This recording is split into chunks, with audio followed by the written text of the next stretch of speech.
All right, and a hearty welcome to all of you who are members of the Rabyd Nation, whether you're a subscriber or a citizen, all of that stuff. Welcome, welcome, welcome, welcome to the Rabyd Nation. I'm your host, Ed Rabyd, a former pastor turned atheist, now a compassionate anti-theist. Welcome to my channel. I appreciate all of you being here.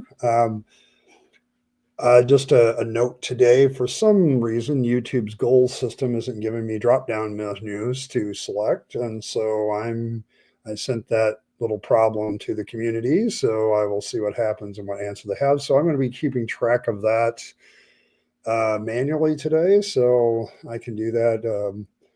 StreamYard allows me to do that. So I can keep track of who's donating and who's not. And react that way. Once I get to 5, I'll do the normal thing. But for whatever reason, the goal system on YouTube is being buggy today. So I'll just do it myself and keep track of it myself. So thanks everybody for being patient with that. Today is Deconversion Hangout. So if you're interested in deconversion issues, you have a deconversion issue, you need some support, that's kind of me, just being somebody who wants to support people that are going through this. And I've been going through deconversion 10 years. I'm no expert on it necessarily. I'm no psychologist or anything like that, or a therapist, but I can definitely be here for you if you're having some struggles, but also to talk about whatever we want to talk about. I have a place that's theist free. You have to be a subscriber to the channel to participate in chat for at least 20 minutes. It gets rid of a lot of the drive-by theists that like to come here and harass people. So that's been handled. So I'm going to give a little roll call here. Fred was here early. Let's see. Rimmer is here. The mighty Philbert comes to hear his song. So there you go. Katie's here. Good to see you, Katie. Martin is here. Always good to see everybody. Michael is here. Wolf Sinclair's here. A little lap in which our Lord naps. So lovely, the ever wonderful I Killed Earl. Jackie's here. I don't have a way to post that emoji. That's a cool one. I've never seen that one before. Somebody post that one. It's a new one for me. Dragon Rider is here. Skeptic Philosophy is here. All right. So, welcome to Deconversion Hangout. See, I thought I saw a question, but does God exist? Fred, really? Okay. All right. Yeah. No, I was having that. I've had that discussion often, though, right? When you're an atheist channel and you put atheist in your name, it seems weird that some people just keep coming up. I don't know what's up other than my anxiety level because YouTube is being buggy. So the menu today. Well, I guess I have my own deconversion issue, which is I was talking about it with my therapist Wednesday, dealing with a common one that keeps coming up is always family and friends. When you're dealing with this. And one of my issues right now with that is my mother. My mother continues to attend the church that I was kicked out of. And I love my mom. She's been great to me in a lot of ways, but she's bringing up going back to church more and more often. And I get it.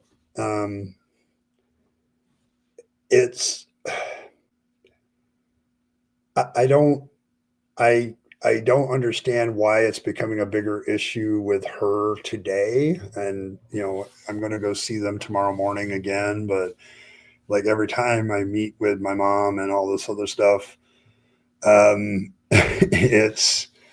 it's been she talks about church, what's going on in the church and what's important in the church. And, it's a large part of her life and how to handle all that. That's been my personal topic of deconversion of late. Is more, I've come to peace with who I am as somebody who doesn't believe in God anymore. It's everybody around me in my life that's not in peace with that. So yeah, it's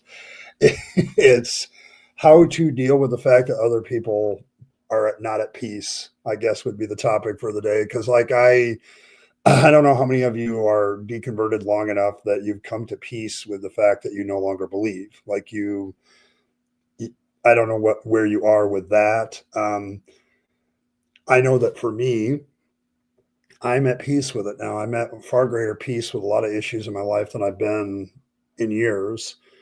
But everybody around me that still believes seems to have a problem. Yeah, I think that's kind of part of it. Like, she didn't get remarried because she wanted to be loyal to dad. So she has that belief system, like she's going to see dad again, and they're going to, hold hands and wander off into heaven sunset or something. And I think she wants her little boy to be there with her, with him. We were the Three Musketeers for a long time. I don't have any brothers or sisters, so I'm an only child. And so my parents became really good friends with me. As I got older, it became more about friendship, and we were pretty tight. We were a tight family. And then when dad died, it was kind of, it shattered a lot of things. Um, so it's more of a, like with a deconversion issue, it's for her, it's like she wants us all to be together in heaven. And the problem I have with that is I, of course, don't believe there's a heaven. So it's like, to me, it's like, and so I'm having this conversation with my mother, and I'm trying to work this out with my therapist yesterday. And she's like, well, I don't know if you can do anything. Like, this is one of the things that you learn to accept as an atheist, that there are some things you just can't do anything about. You can't appeal to God. You can't appeal to scripture. You can't, there's nothing. So, yeah, it's one of those issues. But as she gets older, she brings up church and wanting me to go back to church. There's another entirely issue that I have. Like, I have RTS so bad that I have trouble darkening the door of a church building, let alone going inside. So there's just too many memories that get triggered. I've had a board member threaten me. I've shared that story before. Like, he put his hand on his gun, and because he was a former cop and he carries, and it was kind of a, like, you better change your opinion on that issue in the church, pastor, or else we're going to have a problem, kind of thing. So going back to church is problematic from a psychological point of view to begin with. Then add the non-belief on it, and it's like bringing up, hey, you need to go back to church, or you need to go do this, or you need to go do that. So yeah. Yeah, rest until you are saved. Yes, my mother's going to be like that.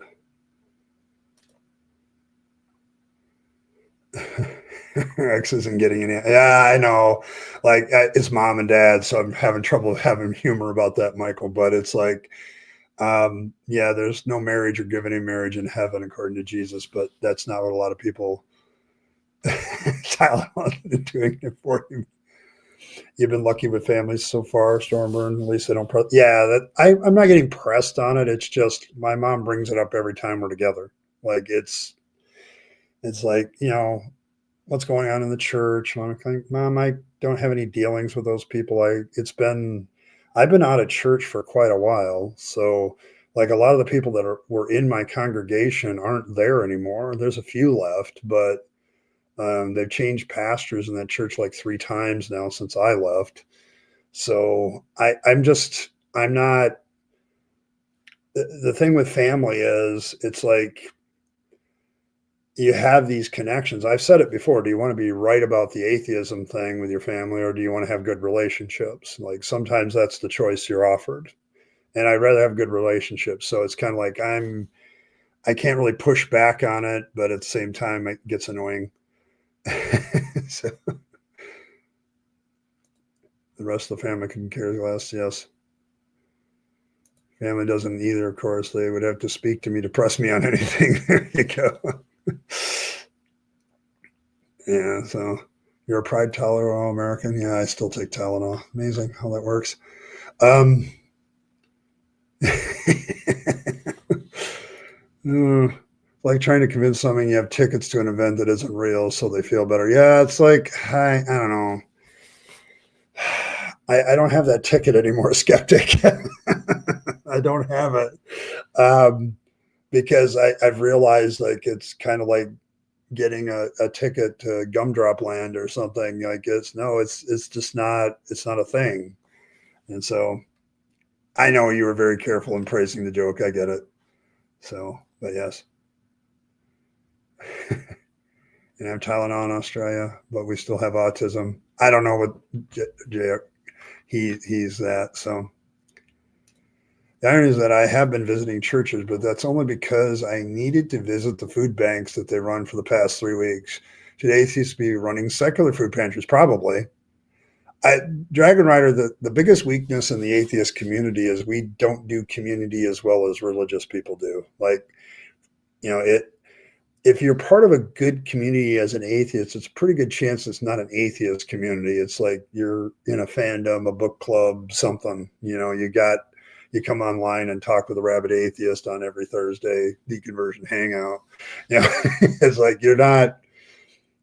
It's some other reason other than your atheism that you have a good community. So there's lots of good communities out there. But yeah, I mean, I think there are secular organizations that do that. It's just they don't get the airplay that the religious ones do. So, and let's be fair, churches have deeper pockets on that kind of stuff than a lot of atheist organizations. So, you're working in the theater? Okay, good. See, you got your sense of humor from your dad. My mother enjoyed being offended and persecuted. Okay, there we go. Sounds like a match made in heaven. There we go. And when you die, the neural net dies. Yes.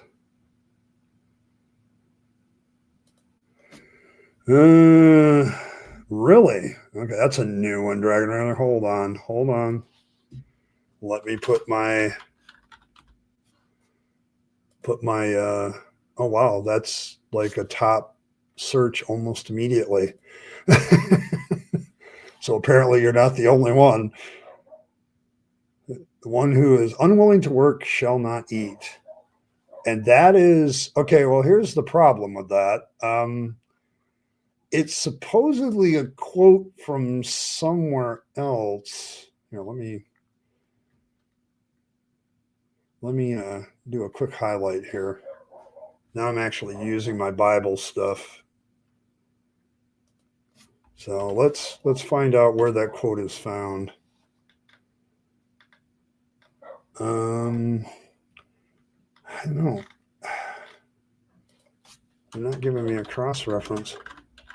I wonder if that's one verse.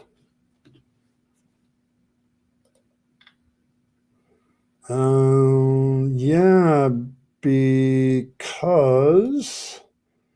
I don't see a cross reference for it though, Dragon Rider.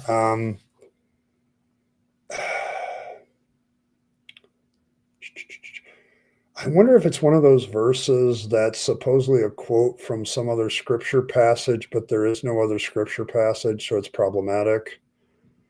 But if you don't work, you're not supposed to eat. Is kind of a also Second Thessalonians is kind of a unknown authorship. It's supposedly Paul, but it's actually probably pseudo Paul. So somebody faking being Paul. So yeah, where the hell is Azo when you need him? No, I know. I can do it too. It just takes a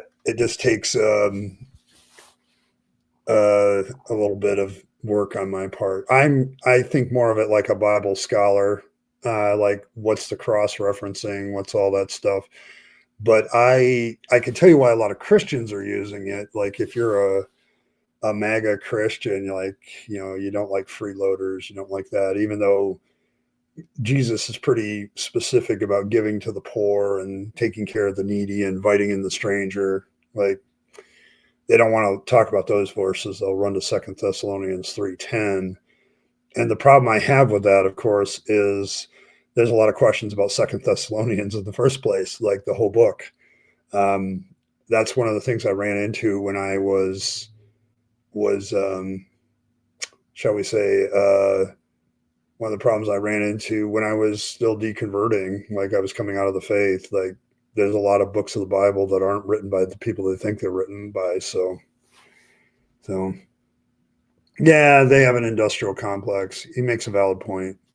Like I haven't watched the video, but I've dealt with that issue before, Stormburn, that we don't have like an industrial way of dealing with community or with charity.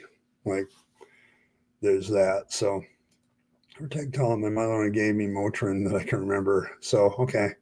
There you go. Yeah, there's used to be some time. Yeah, we don't do organized charity work as well. Um, that's the problem because one of the great mythologies that Christians like to throw into atheist faces, like we're this organized worldview, whatever. And it's like, I find it easier to herd cats than atheists. So, but yes, but yeah, I can see the problem, but yeah, I do want to get back to Dragon Rider's question because I think there's a deeper issue here. Christians like to justify whatever their other real worldview is. And if you're the kind of person that thinks that the reason somebody is poor and all that other stuff is because they're lazy, if that's your worldview, then you try to use anything to justify it. And the Bible is a convenient justifier because it's an argument from authority. Like if you just, to other Christians, that verse works. To me, I look at it and go, I get what you're saying, but what if you have a person that legit has an issue? Like, oh, they have to beg. That's their work. It's like, did not Jesus deal with people that were lame and blind and all this other stuff in the story? Why aren't you out there, praying for those people? Why aren't you doing the silver and gold have I none, but such as I have, give I thee in the name of Jesus Christ of Nazareth, rise up and walk. Why aren't you doing that? Yes, I probably just quoted the lyrics to a song, but, but what are you, it seems like you're supposed to take some sort of action to help the poor as well. Like this isn't an excuse. That verse isn't an excuse not to do charitable work as a Christian. Like if I was still a pastor and still a Christian, I would decry this by saying, now, wait a minute. Yeah, you can tell that to a poor person, but you still have your obligations as a Christian to do your side of it. And where's the miracles? Like, where is, people with addictions or demon possession or whatever the hell you guys want to call it? Where's your side of it? Like, I don't know. It seems inconsistent to me. So, yes, I still want to know where Asho is.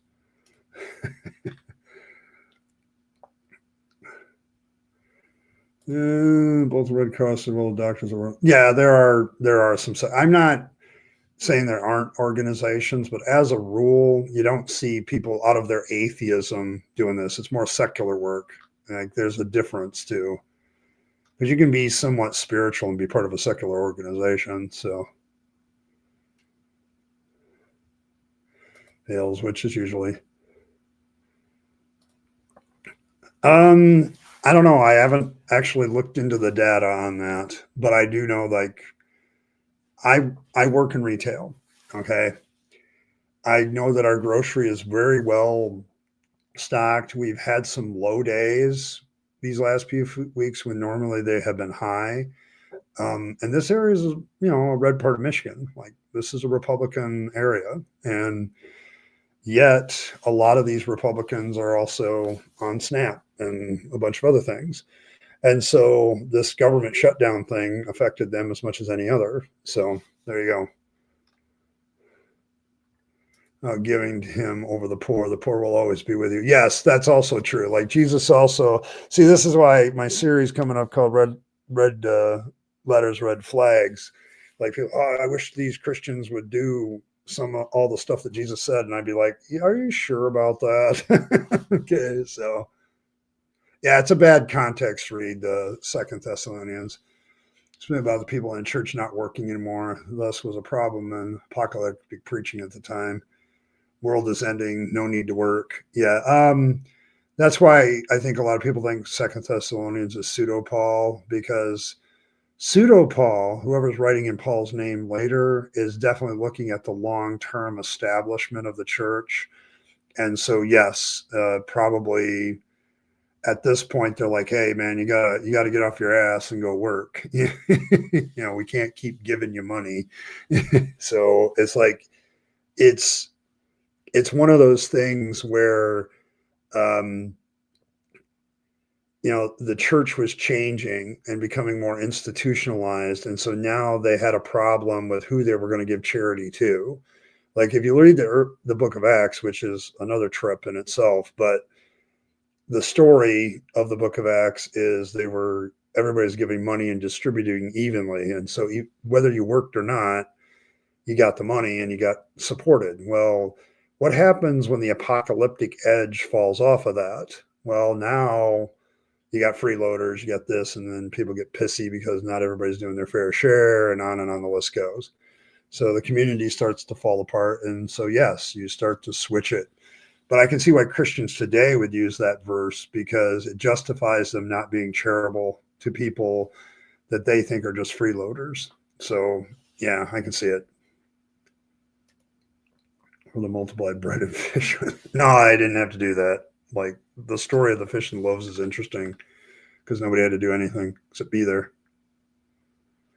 Yeah, I've discussed this personally. Yeah, I'll throw in my 2 cents. I think this is pseudo Paul, and I think it reflects a changing attitude in the church where they're moving from this apocalyptic movement to a more established church. That's why like 1st and 2nd Timothy and Titus and this one and a few others are like, yeah, that's probably not Paul. Because Paul is very apocalyptic.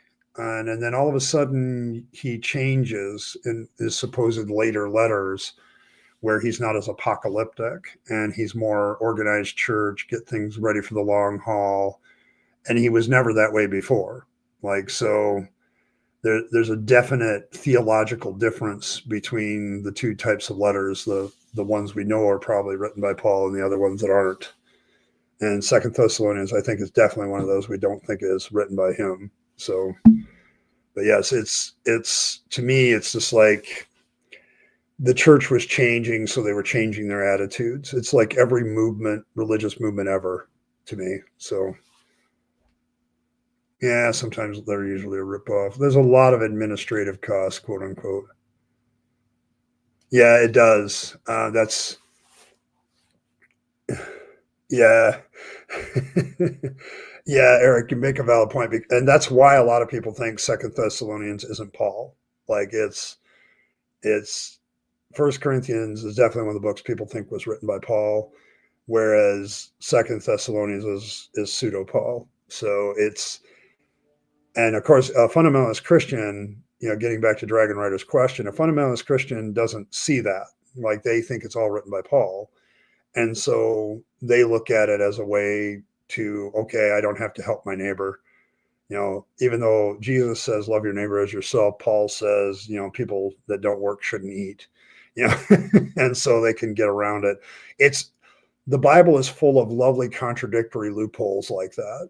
And one of the things I got over when I was deconverting is how I don't have to put up with those contradictions, and I can just straight up point them out. Okay, and why I don't believe anymore is a lot of part of the contradictions in the Bible. This is one of them. So expertise in picking cherries. I see what you did there. It's apologetics for hierarchy and poverty, opposition to viewing poverty as a social failure rather than the individual. Yes. The idea of societal failure, Stormburn, doesn't enter into too many fundamentalist Christians in the United States' heads. It's more, they put it heavy on the individual. So, and there's a case for individual failure. Like if you're an addict and you're in poverty, there's some good personal reasons why you're there. But there's also no safety net for people that are addicts in a lot of cases. So, yeah. help the blind and the lame unless they were willing to believe. Just, yeah, I suppose that's fair, Rimmer. That's fair. That's kind of what I want to get across with my series, Red Letters, Red Flags, which I think is going to be interesting. I'm gearing up for next year, and I'm getting some stuff in place, and I've kind of settled in to get the tools ready and get going. But yes, this is one of the issues with Jesus. Is Jesus expected faith in him before you would act. So there is that aspect to him. Lack of bootstraps. Can't pull yourself up by your own bootstraps if you don't have any bootstraps. Yeah. So yeah, there's there. See, Eric. Oh, did JC ever heal an atheist? No. Did JC heal the Pharisees? No. JC heals those who grovel, and then only to show off. Yeah, he's kind of like that in the story. Like I've done my questionable witnesses series for a bit now, and I'm taking a break, quite a long one, but I'm going to come back to it. But one of the things about JC's ministry is this issue. Like he waits until somebody's desperate or they demonstrate their faith in him before he acts. So and then he does it in such a way that, I don't want to be noticed for this. Please don't tell anybody. But then he knows everybody's going to tell everybody. So it's like, yeah. Heal the blind and stole their livelihood. Yeah. Yeah. Sandals with straps. There we go. And he carried a big stick. There we go. In our worldview, the atheist charity makes no sense. Yeah. And that's kind of what I've been saying. Like, it's more secular stuff than atheist. Like, we're not a worldview.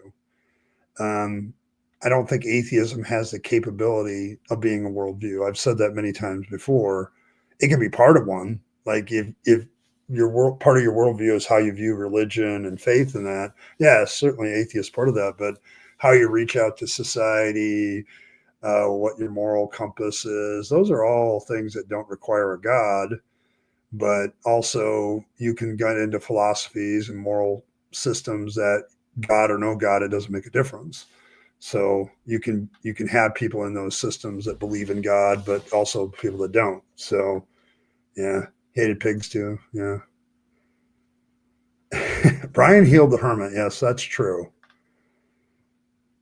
Modeling isn't not an effective point against Christians. No, because Christianity has evolved and morphed. Like all good religions that survive, they evolve and morphed.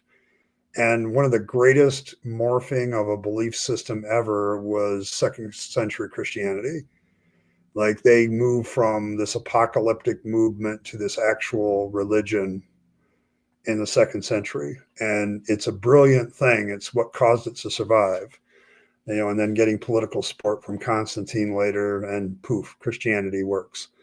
So, but yes, pointing that out, like there's some fundamentalists, yeah, we're still waiting for the coming of Jesus.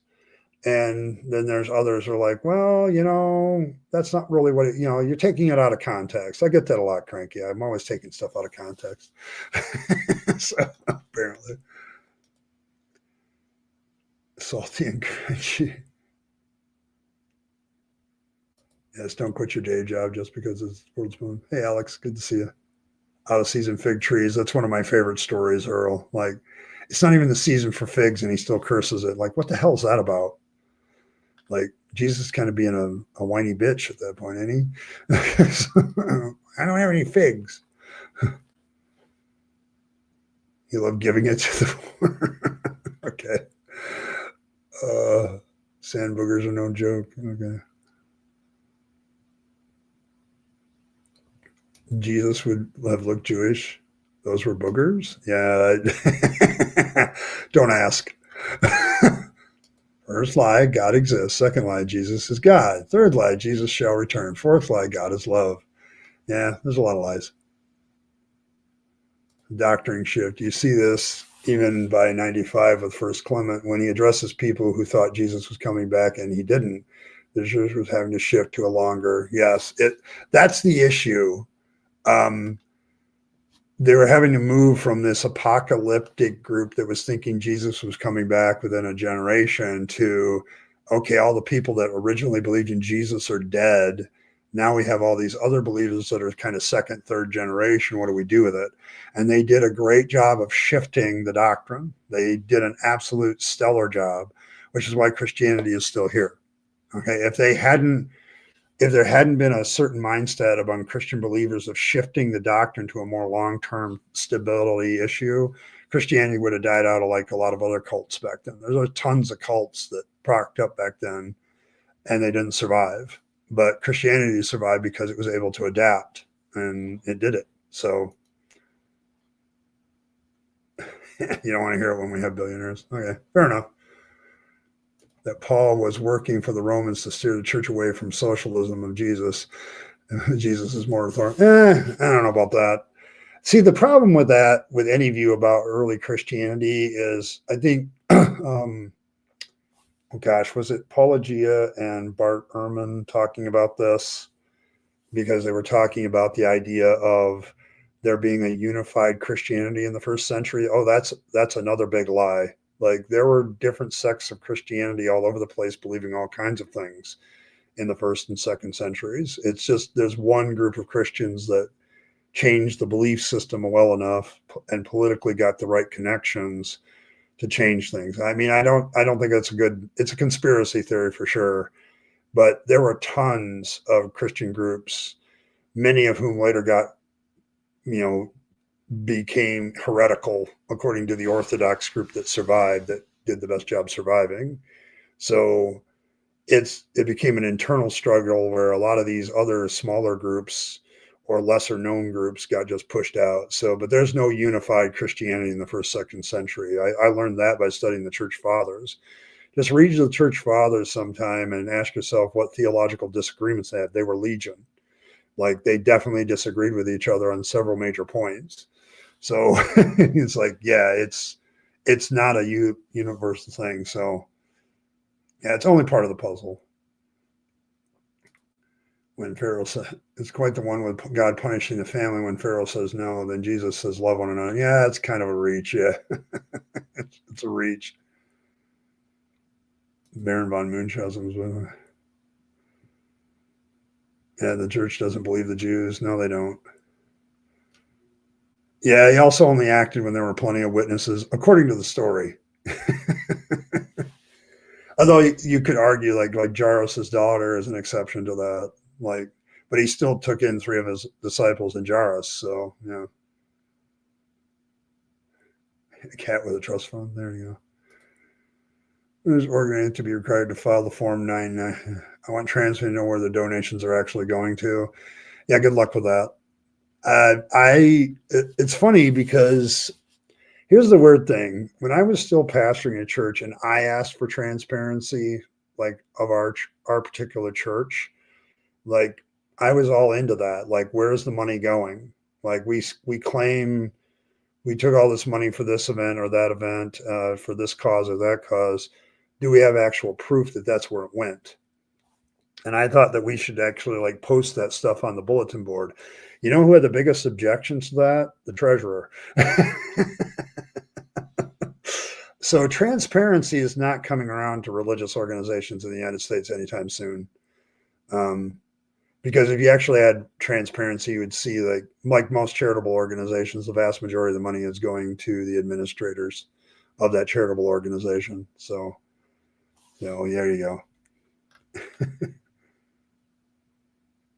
You say that, yeah, you have to say that every day, I think. Money in the beggar's cup, William does notice. It's not to contribute to the cause or post a receipt on social. Yeah, to me, too, I agree with that. Like if I give to something, nobody ever knows. Like, I don't do it. It's one of the interesting things as a deconverted person now that I'm more conscious of the fact of what I want to do with my charitable giving. And sometimes I'm like, I am the poor right now. I've had those moments since I've been out of the church. Like, you know what? That tithe money that I gave, yeah, I'd like that back right now. So yeah. Hey, it's Jimmy. Good to see you, Jimmy the Tux. Got to hide that left hand from the right hand. Yeah. Okay. As an American, I don't support charity imperialism. There you go. Yeah, they evolve. All good religions that survive evolve, Martin. Like, there's a reason why Buddhism and Hinduism is still around too, like a billion Hindus. How does that work? Given, the India is the biggest place where there is Hinduism, and they have modern medicine, they have modern science, and yet it still survives because it evolves. Every good religion evolves in some way or keeps out any forces. Like Islam, I would argue, takes the opposite. It doesn't evolve, it just pushes everything that would contradict it out of it. So, yeah, oops, no apocalypse, oops, no rapture. What do we do now? Yeah. Like, I mean, you have modern versions of this, the JWs, the Mormons, um, all have had false predictions. And what do they do after the false prediction? Do people stop believing? Yeah, sure, some of them do. But they just reword the doctrine, kick it back out to the floor, and people still believe. They deny, like they pretend it didn't even happen. So, I mean, I remember back in the 80s when, 88 reasons that Jesus Christ was going to come in 1988 didn't happen. So they wrote the book next year, 89 reasons. So it's like, and then that didn't happen. And then people basically pretended that that stuff didn't even happen afterwards. So, and later, but then I would have to seriously doubt that he died. Yes, that's the problem.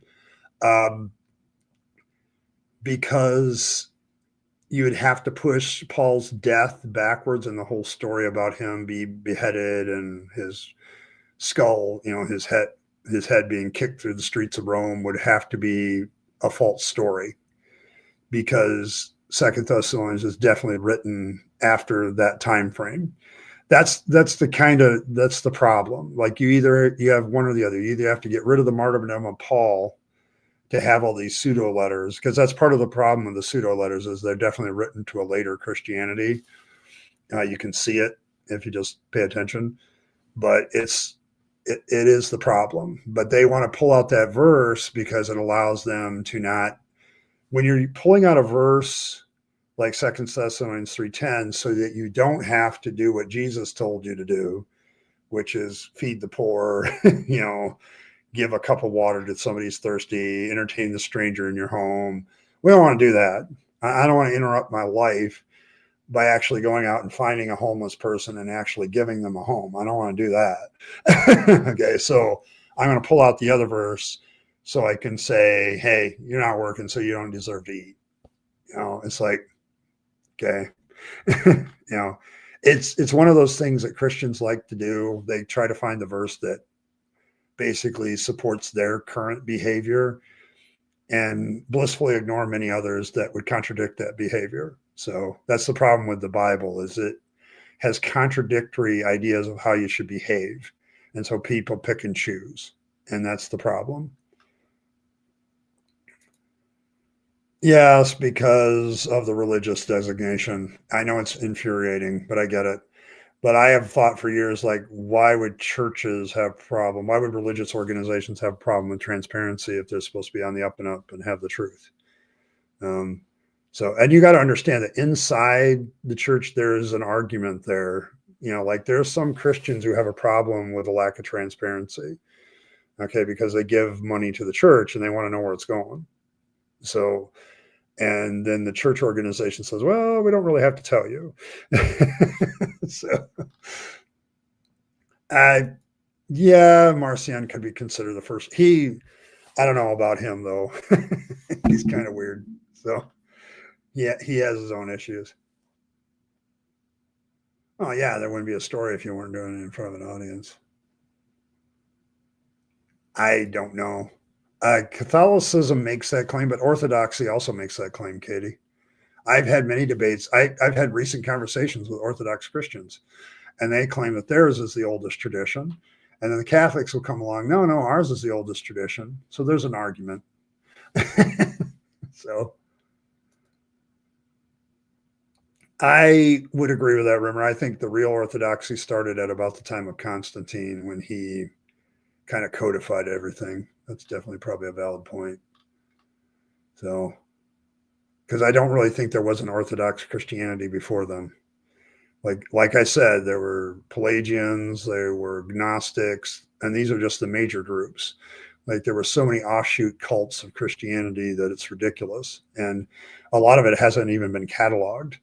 So, like by scholars are still trying to unravel some of this stuff. So, all theists create is the God that they can live with. Yes. When Jesus acted in relative austerity, he always had a bunch of misty-eyed followers around him anyway. Yes. Yes. When you read the story, that's exactly how it is. It is a majority that Jesus is same entity as God the Father. It seems clear that they are different. Jesus prays to God. That's the thing about the early church too, JS, is they didn't have a unified opinion on who Jesus Christ was. Was he a man? Was he fully God? The Gnostics felt that Jesus couldn't have been human because then he would have been corrupted by physical reality, because to them the physical reality was evil and the spiritual reality was good. And so they had a different opinion about whether Jesus even came in the flesh. That's what the whole issue is, like with First John, that which we have handled, tasted. John is counteracting some probably proto-Gnostics, like that are just getting started. And so that those ideas of who Jesus was, who he was, what his nature was, these were debated for the first 3 centuries of the church. There's never been a position about this that didn't have political power that forced their shit on others. Okay. When I hear the word Orthodox Church, okay, it's like, oh, so the church that gained power and pushed everybody else out. Okay, because that's how it really worked. Okay, so people got declared to be heretics, they'd be killed, and so it becomes very unpopular to have different views upon Jesus. So, but no, that's always been a problem. The Trinity is just polytheism trying to pretend to be monotheism, in my opinion now. And so, yes, there's a definite problem there because the early church didn't even have a unified position on this, and there's still not a unified position on this. So there's that. Yeah. They don't need to be adopted by the government in the first place. Yes, they don't need to do that. Religion are like Darwinian organisms. It's hard because the behaviors encourage propagation of the ideas. Yes. Yeah, they do that all the time.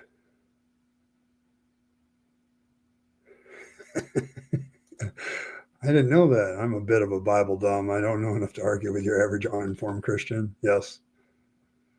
It, yeah, most of us do. So there's that. Oh, I got a couple of dones. Cranky, thanks, Cranky. One of my favorite donation amounts by that. One for the hat. Yes, I'm still doing the goal. The goal thing isn't working on YouTube right now, so it won't let me pick the amount or how long or any of that crap for some reason right now. It's just not working. I don't know if it's me or I sent out a tag for maintenance, so to speak. Figure out what's going on. You just have to abandon consistency. Okay, there you go. Hey, native. The church gets big that the preacher doesn't know everyone in his congregation. That's more like a business at that point than it is a church. Yeah, I think that's, I don't know. I think that's one of the things about it being a church compared to something else. But yes, all churches are businesses. Like every one of them has business things they have to do because they accept donations. So, like, I know very few church. There's one church I know that accepts donation, but the pastor doesn't need it because before he became a pastor, he was successful in business, so he had retired from that, and so he just opened up a church.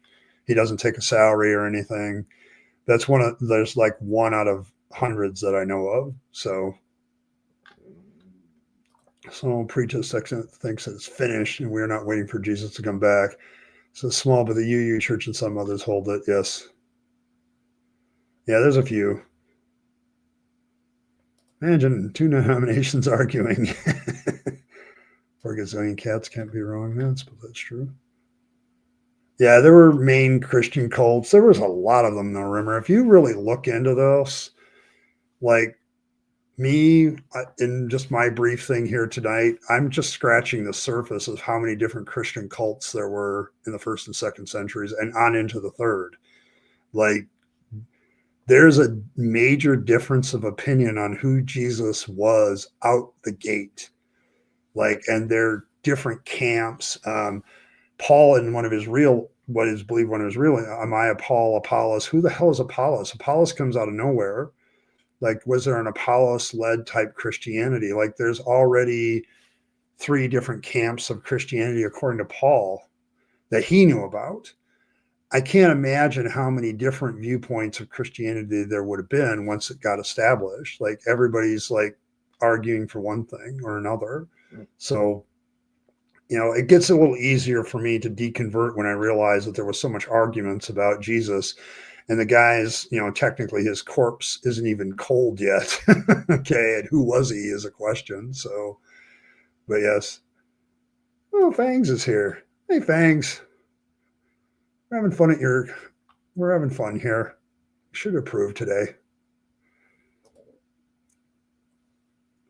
Yeah, that's probably true, Cranky. But yeah, there's like all these philosophies. Like, you had Christianity being dumped into different areas of philosophy with the Greeks. You had it being dumped in with Roman philosophies.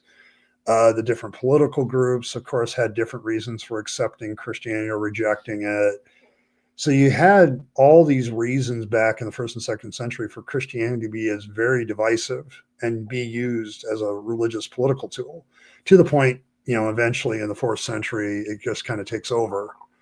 But yeah, it's an Orthodox Christianity that in the end, um, is just the winner because it voted better and maneuvered itself better and presented its end and condemned other people as heretics better, et cetera, et cetera. So it's the idea that there was a unified Christianity coming out in the first century that just isn't supported by the evidence. It just isn't. So 50 years to settle. Christians haven't settled anything in 2000. Had a horrible dream last night. I was being watered by Fox News people.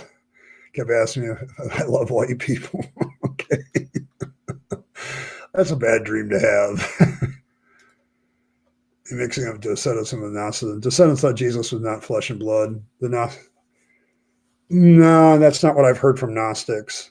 Gnostics, um, they had this like layers of spirituality. I studied Gnosticism in Bible college, so but yes, they had this layered, like the more physical you were, the less spiritual you were, and there was an evil. But Doceticism and Gnosticism are closely related. But yes, Gnostics didn't believe that either. They had that idea too. I've spoken to actual Gnostics who still exist, by the way, and they kind of confirm my suspicions. So, like, yeah, they don't believe Jesus could have been a real person, like a physical person, like he was a ghost or something. So there's some definitely related ones.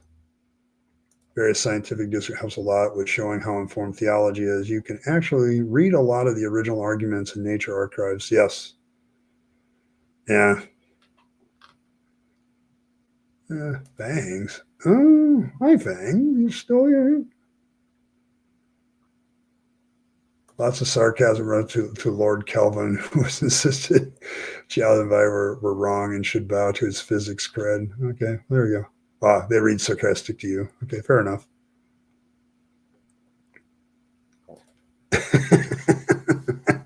There you go. All right, thank you. Thank you, Snap. Oh, man, appreciate it. That's three. Yeah. I'm just mentioning every time one comes in, like the goal thing for me isn't working today. I'm sure it'll be working the next stream. That's usually the way it happens with me. Spread in Europe. Yeah, Arianism. Like there's so many isms. So but it keeps going on and on. Like I realize like Arianism is later, but it's like the schisms and the disagreements and the stuff started early and just kept going. So, but I'm sure something like Arianism was around at right in the first, second century too. Like there's no, there's nothing new under the sun when it comes to heresies and stuff, when it comes to Jesus Christ. Like there's only so many things that you can talk about it. Was he real? Was he an actual person? Was he physical? Was he spiritual? Was he a mixture of both? Was he fully God and fully man? These are questions that have dogged every Christian and Christian-like cult since the beginning. So yeah, contradict, and we would have no way of telling who was. Yes, that's the thing about Apollos. The fact that Paul mentions him but doesn't tell us what he taught. Like I don't understand that part. Like he's very mum about what he taught. Like did Apollos contradict what Paul was teaching? You know, what was I? You know, there's another one like some of you are saying you're of Christ, like you're just following Christ's teachings, and so apparently there's even disagreement back then about whether Paul was teaching what Christ taught. You know, so it's like it's I don't know. It was just like you have these disagreements almost immediately, Eric. Like it's denominationalism is not a new thing. Okay, it's been around forever. So hey, I expect the myth was based around a real person, but he's nothing like he was since it's presented in the New Testament or after. Thanks, Fred. Fine hard currency, Australian dollars.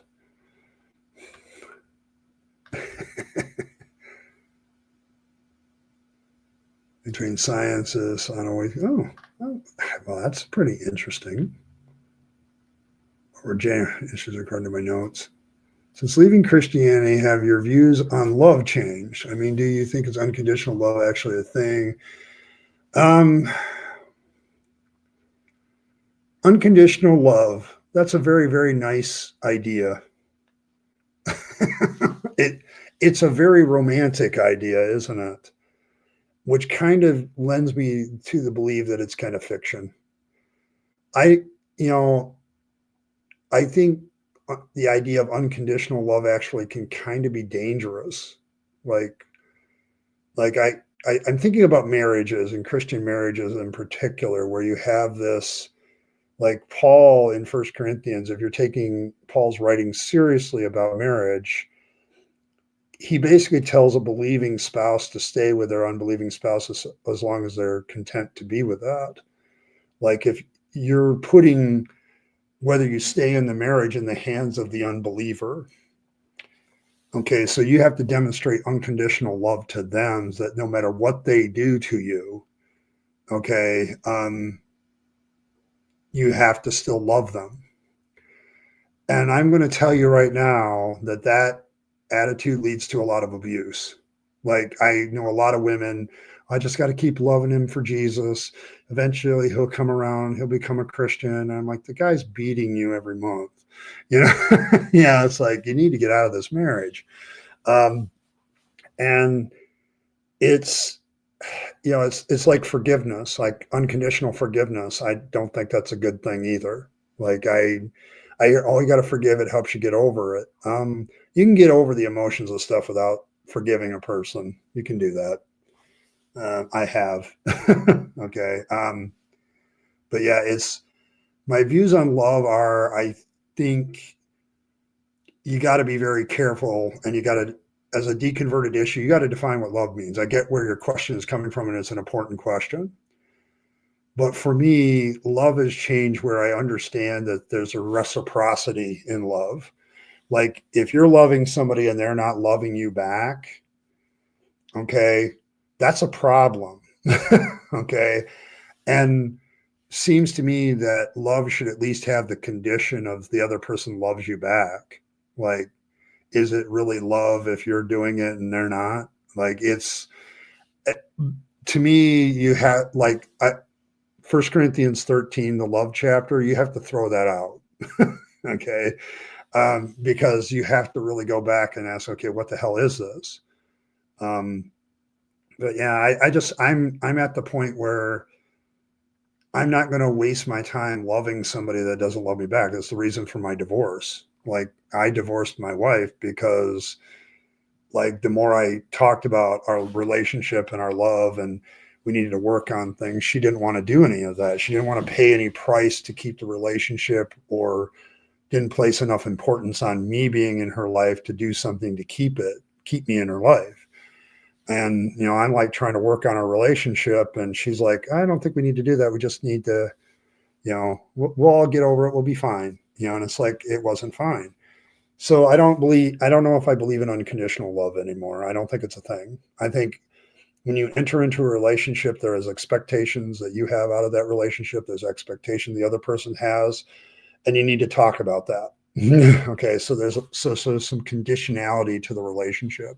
I think relationships without conditions are kind of dangerous anyway. So yeah, I agree, Fangs. Like, love is conditional. Like, it's, for me, it's, there's definitely conditions to it. Like, there's no point in loving somebody that doesn't love you back. Like, and you can have all that, but it's like, yeah,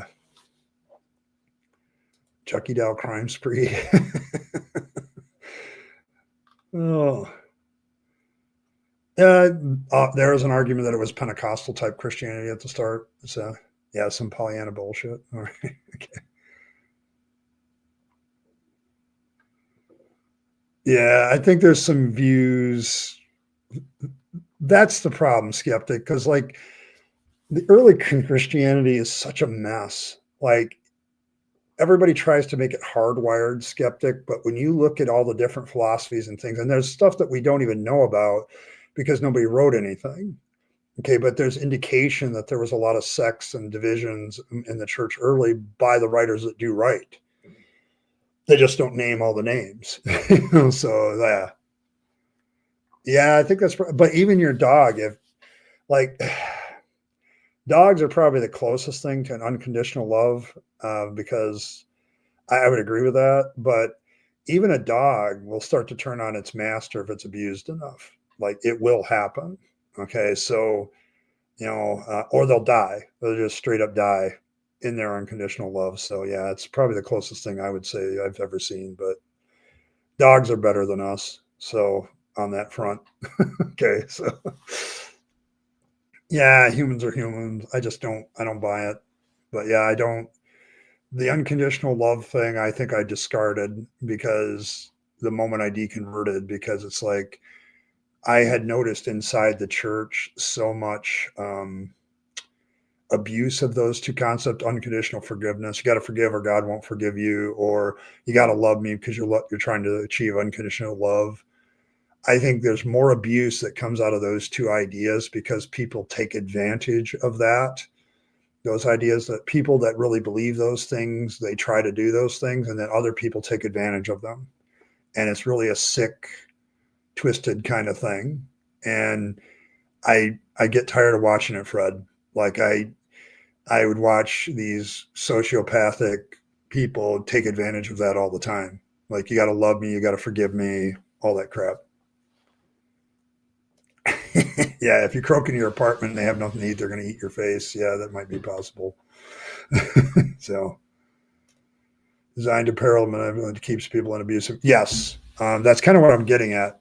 Like, the unconditional forgiveness, the unconditional love thing, I think just leads people to abusive relationships. Like, oh, I gotta love him. I don't care that he, mentally and physically abuses me on the reg and sexually abuses me, and like, I've got to still love him because I'm trying to be like Jesus. I got to forgive him because otherwise God won't forgive me.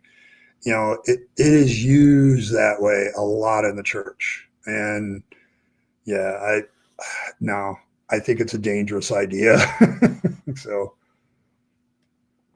old Bible belt about staying in an abusive marriage. Yeah, yeah. There's a few songs about that. I think I've heard that song, but it's been a while. When did they write that song? Same way you can get a Model T in any color you want as long as it's black. Yeah, it is. There you go. Yeah, Fangs got it. Fangs is on the ball today. Oh my gosh. like love my children on a good, but I get older. I honestly, yes. I have 3 kids. Okay. They're all in their 30s. They all have lives of their own. I let them have their lives of their own. Um, and as their father, if they got into a real jam that, there's a part of me that says, because I've always taught my kids, if you make the mess, you clean it up kind of thing. If the mess was kind of made to you, I'm glad to help to fix that. Like, if you're truly a genuine victim of something that happened, I'm there. But if it's like, I'll help you, but there's a reciprocity even there.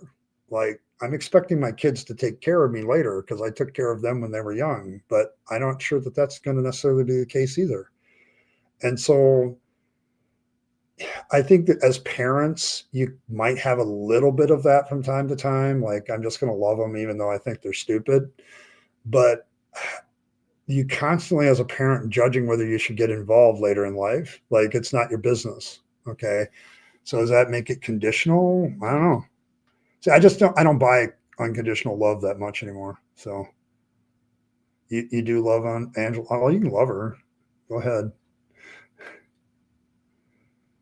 Yeah, and that's the thing about it. Like, the conditions of the relationship also change. Like, because people change. Like, that's one of the great myths I try to get over, because you'll have a lot of, oh, people don't change. They're going to always be this way. And it's like, I have literally switched from being a fundamentalist Christian to an atheist. I don't know how more fundamental change you can have. Okay. People grow different. And that was one of the issues in my marriage. Like, I've talked about this before, but it's like, I don't believe anymore, babe. Yeah. Okay. I don't believe in any of this stuff. You're still going to church and hanging out with the people that voted me out of my church. Yeah. It's like, that's a problem. Yeah. you know, um, it was just, there was a lot of issues because I didn't believe anymore, and we had to deal with them. And if you're not willing to deal with them, then, the changes aren't going to be dealt with. And then it's going to, so yeah, you got to have conditions or you become a doormat. Fangs makes a very valid point. So out of the deity's mouth. There you go. Yeah, where were you earlier when I needed a Bible verse, man? it, as so senior here, look up Second Thessalonians 3:10 and tell me what the cross reference of the quote is, because I couldn't find it. What Old Testament passage are they pulling that out of? Because it seems to be in quotation marks. So your dog's more important. There you go. That's fair. Yes, we don't deserve dogs.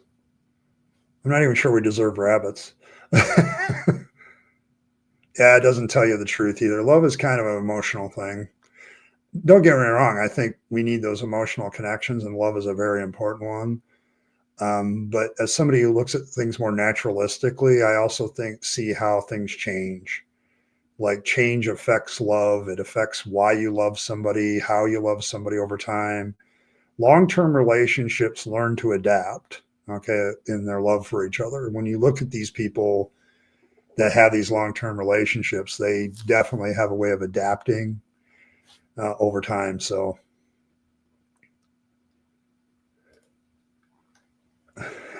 so dogs and abuse puts in mind how the body keeps the score, points out, which is that pain can cause paradox getting stuck in a bad situation. Yes, that's another thing. And then dogs are legal immigrants, I think. Also caged the whole time. Yes. There you go. And most of the Eusebius said the Monanists at this time were kicking out thousands of heretical documents, and yet we don't find them. They were likely all just, that's the thing, skeptic. Like, my whole point with this is Christianity has never been a single monolithic thing. Like, it has always had this, like, marble cake thing where it's all over the place. Like, it's never been a unified force ever. So the whole idea of orthodoxy, I challenge the idea of orthodoxy all the time. Like, what is orthodox? So there you go. Chucky Doll was arrested. Okay, well, there we go. Chucky Doll's getting arrested. Rat dogs need drowning. Okay.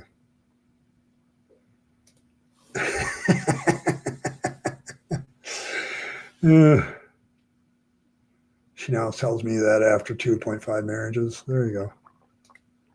Marriage is sacred only as long as two people agree to honor their promises, respect each other, and earn the trust of the other person. Yeah, I mean, you can call it that, yeah. And almost anybody would be in the same opinion in spite of what you say. Okay. Typical of Candace to forget about tax deductions, yes. Yeah, that one. Yeah, that's it. I want to know if there's a cross reference in the Old Testament of it. I couldn't find it on the fly, but I was streaming, so I'm not able to concentrate on that. Is there an Old Testament cross reference to that? I don't think there is. So I think that's the one that's supposedly a quote from the scriptures, but it's not a quote from the scriptures. So it's a quote from something else that we don't have.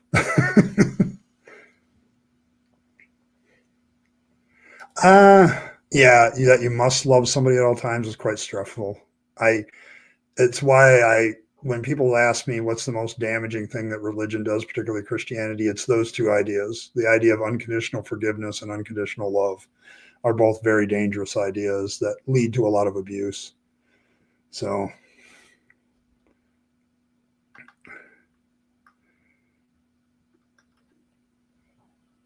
yeah, I don't think there is one as so it's all New Testament cross references, like it's cross. Okay, so it points out my problem at this point as so it's like a lot of Christians are using this, quoting it to people that are supposedly lazy, and then you get off their ass and go work and stuff like that. But yeah, there's condemnations of laziness, and I do that too. I think you need to try to be as industrious as possible, but I also think that problems are more than just an individual problem. So yeah, there's negative consequences of sloth. Okay, so yeah, the idea of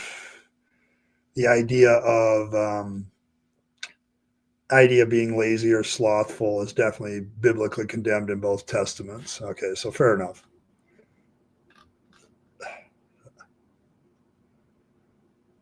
Yes, blood is thicker than water. There's a quote from the Harry Dresden series where Harry says, "I don't care whose DNA mixed with whose DNA. It's the people that are there with you when you really need them the most that are your family," sort of thing. I think I'm paraphrasing, but yeah, like the people who have been there for me when my back's been against the wall, and they turned out that they went back to back with me instead of having my back against the wall. They were actually the wall that I had my back to. The people that stood up for me, there's a good case to be made for the fact that people that put themselves on the line for you um, is better. Like when you have good relationships that are based on good understanding what relationships are, and you protect each other and guard each other, that's more family than family. I think there's a good argument for that. Oh, it's from the commentary. Okay, so that's my thing. Like, first of all, Second Thessalonians is pseudo Paul, in my opinion, so I don't think it's Paul himself. Number two, the quote unquote quote isn't really a quote from anything. Somebody said something, so there you go. What are the sloths? I don't know. I like sloths. They're kind of cute. So, but yeah.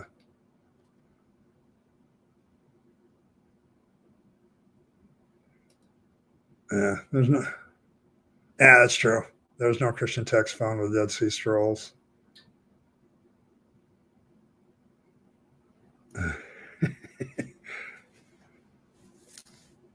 Yes, I think I'm an advocate for that too. I just have always loved that Harry Dresden quote. Like, I don't care whose DNA mixed with whose DNA. It's the people who have your back when your back's against the wall that matter. And yeah, that's your real family. So now, don't get me wrong. My actual blood family has been there for me. I've been there for them. So there's your found family can be found in your actual DNA family too. It's like, who do I rely on more? People that have backed me up, or people who like haven't been there, make excuses, so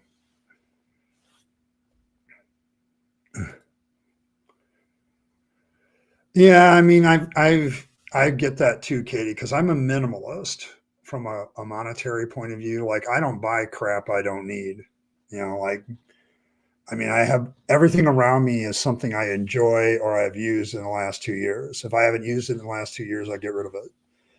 Or I donate it or I give it to somebody that will use it.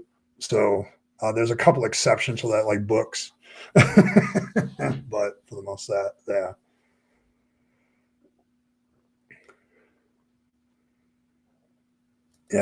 Yeah, atheist carpenter, and welcome. Um, but yeah, I since I have deconverted, like, this is an issue I started the stream with wisdom of my mom, always asking me to go back to church and all this stuff, and talk about church.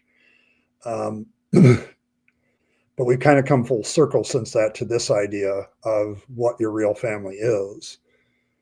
And if you're in a Christian situation, you're deconverting and your family is abusive, I would encourage you to kind of look at who your real family is. Like, family should be people that are there for you.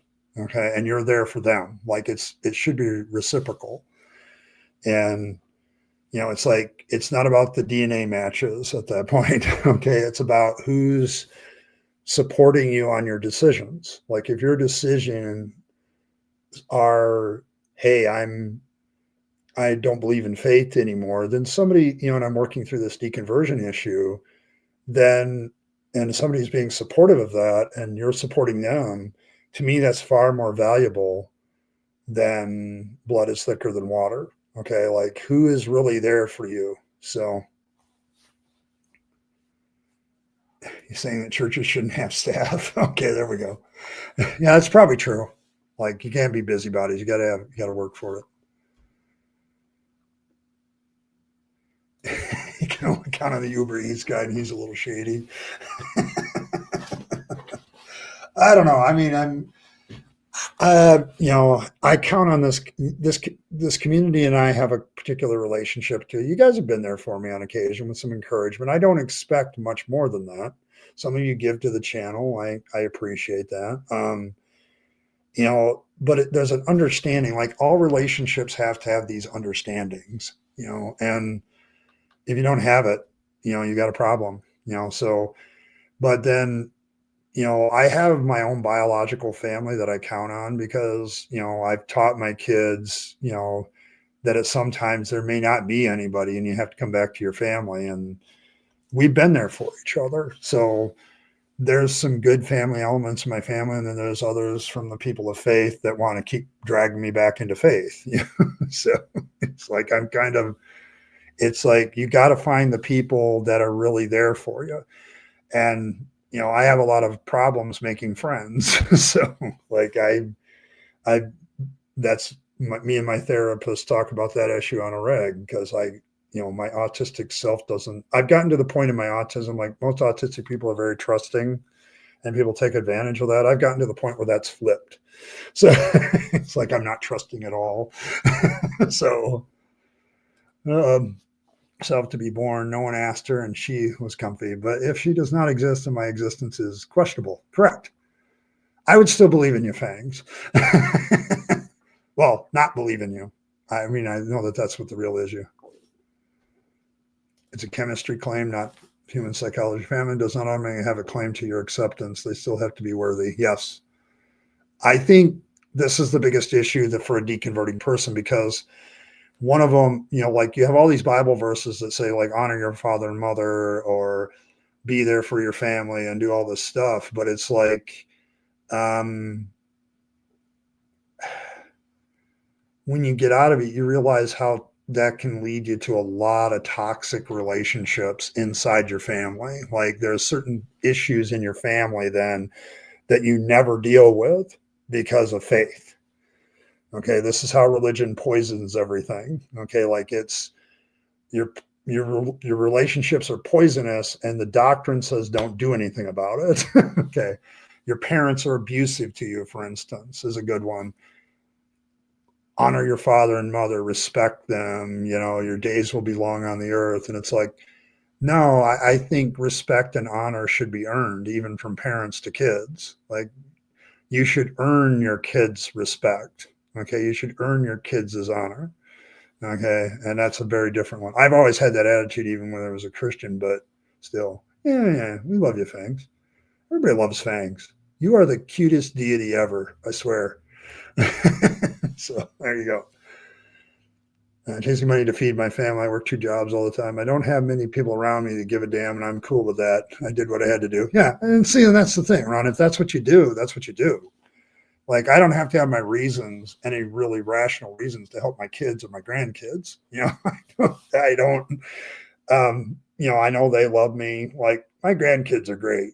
Like if there's another thing close to unconditional love, it's children that have been raised in a loving environment. Like they love you because your papa, your daddy, or your grandpa or grandma or whatever. It's like it's not you come around, you love them, they love you. It's we do what we do. Okay. So get a freaking job, right? Yeah,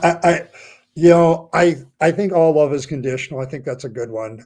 Your family can be shady. Like if family is using religious reasons to manipulate you, they suck. Okay, I'll just put it that way. But if they're not, they're fine. Now you feel all squishy and shit. Oh, I understand Stormburn. I do this too when I'm listening to other people's streams. Oh, the burden of proof was even being talked about back then. That's actually quite related to what I deal with most of the time.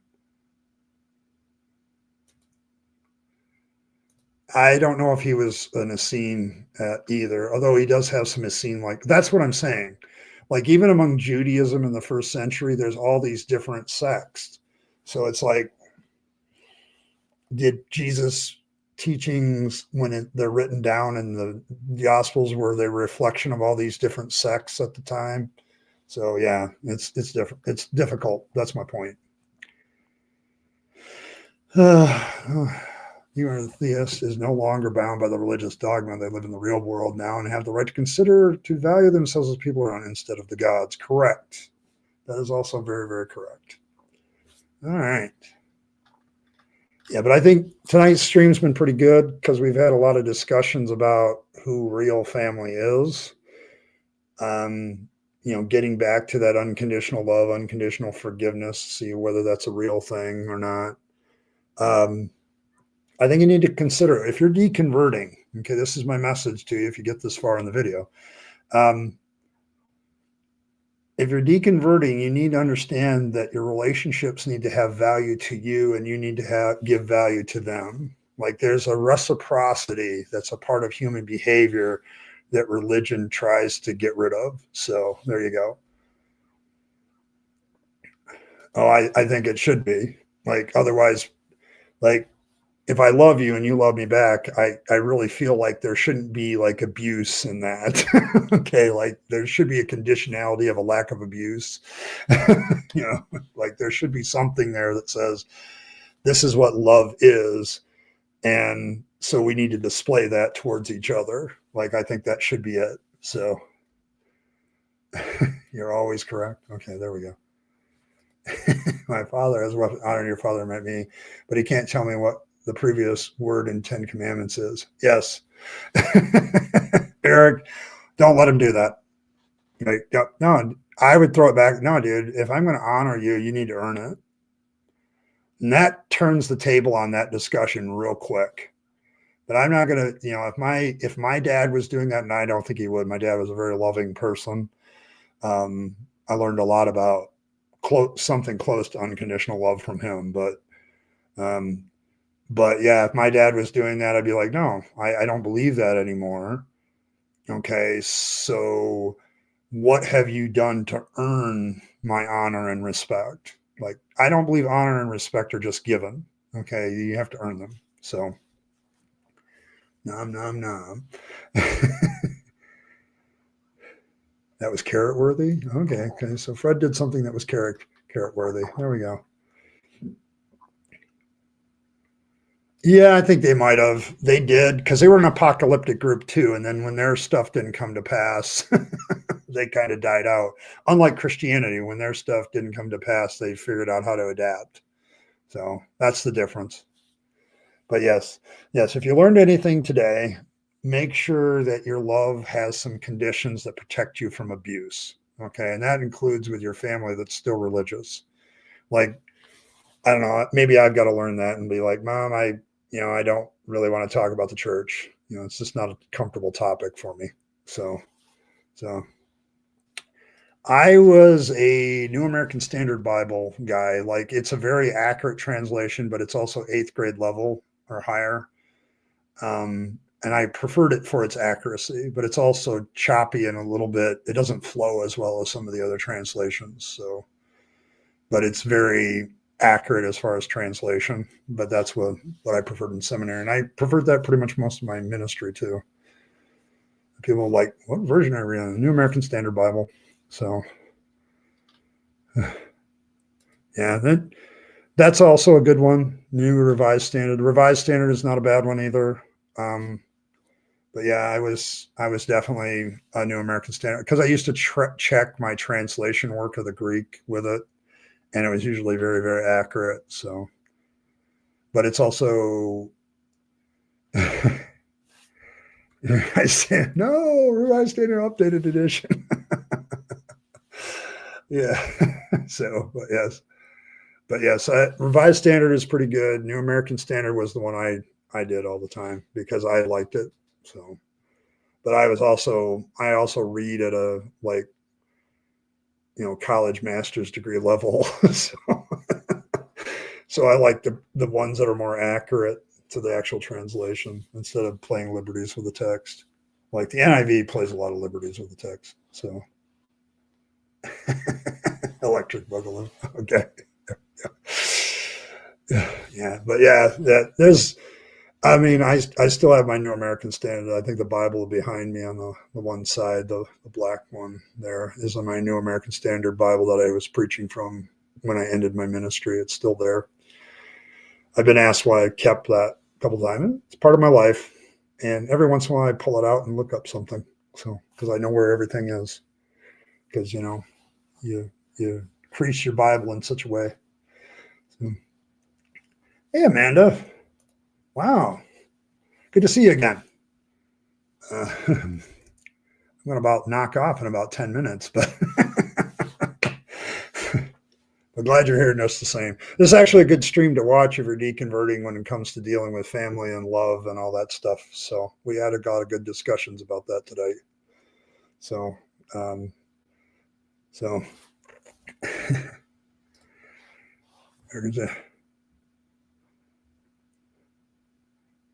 I think so. I think there's at least a footnote about that word, like it's not virgin.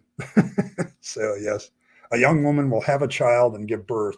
It's a time frame thing. It has nothing to do with a prediction or a prophecy. So there's no more scholarship nowadays back. So, yeah, they like the New Revised Standard. It's okay, man. I'll tell you what.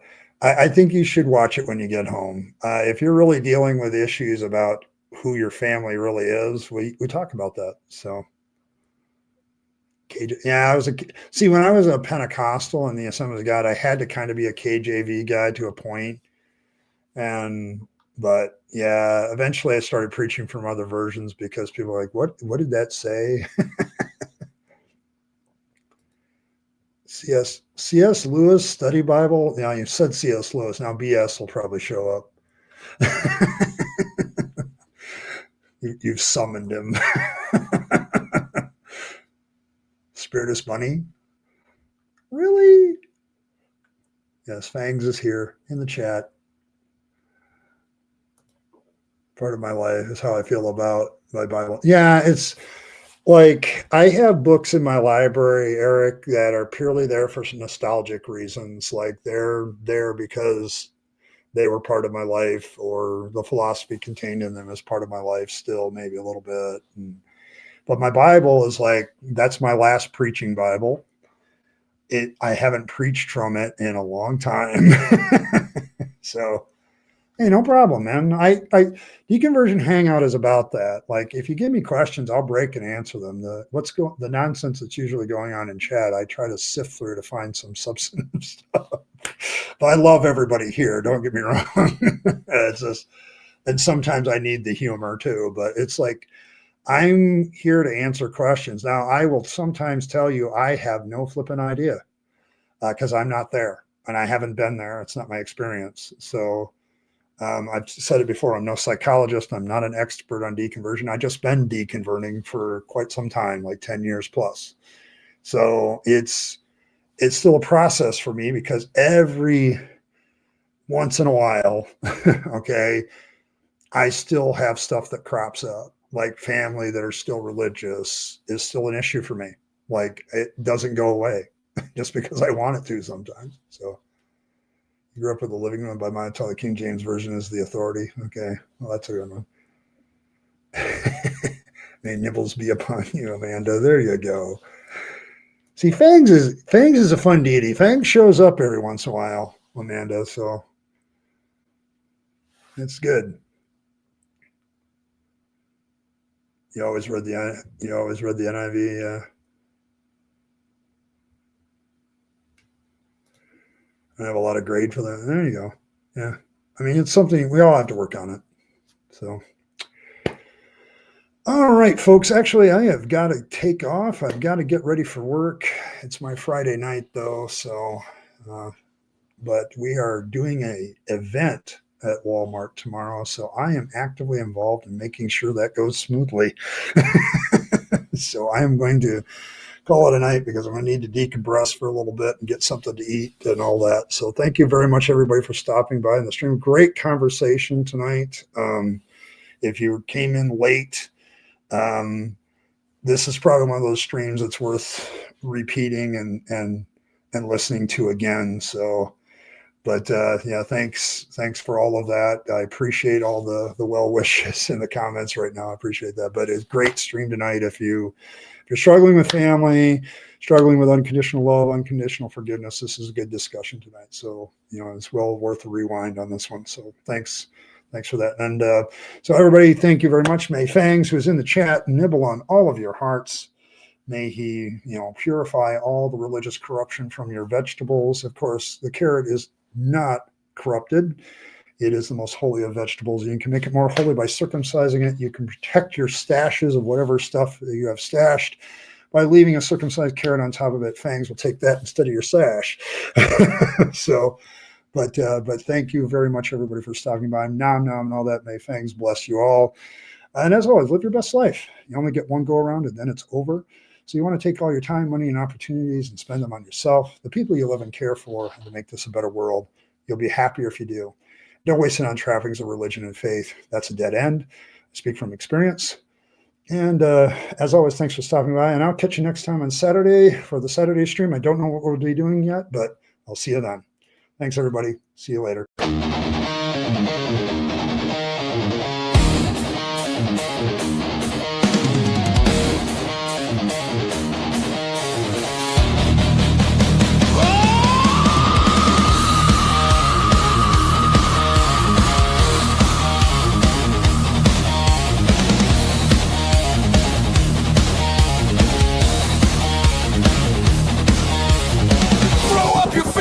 It's time to take a stand.